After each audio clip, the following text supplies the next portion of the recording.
दोस्तों संग मचाने मस्ती, बोरियत की खोल के रस्सी, खुशियों की लगाने डुबकी, आओ चलो सभी झूलेलाल, गर्मियों में सबसे सही। Jhulelal water park and resort, day night water park, slide for kids and all, food park, snacks के साथ south Indian food, indoor and outdoor game, wave pool, DJ, rain dance and many more. Jhulelal water park, opposite Jain valley, Anubhuti school के पीछे, Shirsoli road, Jalgaon.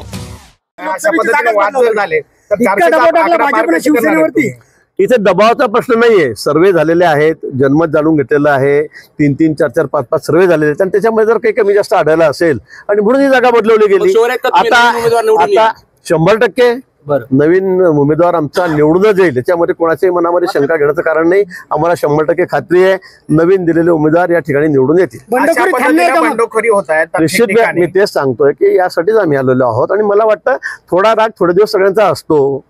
सगळे जण मतदारसंघामध्ये प्रयत्न करत असतात, कष्ट घेत असतात आणि त्यामुळे प्रत्येकाला वाटतं मला ही जागा मिळाली पाहिजे।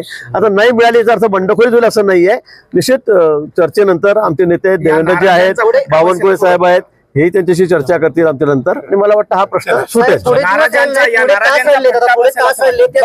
या सगळ्या गोष्टी काही आधी होत नाही, या सगळ्या गोष्टी शेवटीच होत असतात आणि विशेष करून आज तर सेकंड लास्ट डे शेवटचा प्रवेश होणार म्हणून भाजपच्या नेत्यांना शह दिलाय का? काय आता कुठे राहिले ते? त्यांच्या गावाची ग्रामपंचायत सुद्धा 7 लोकांची त्यांच्याकडे तर नाहीये।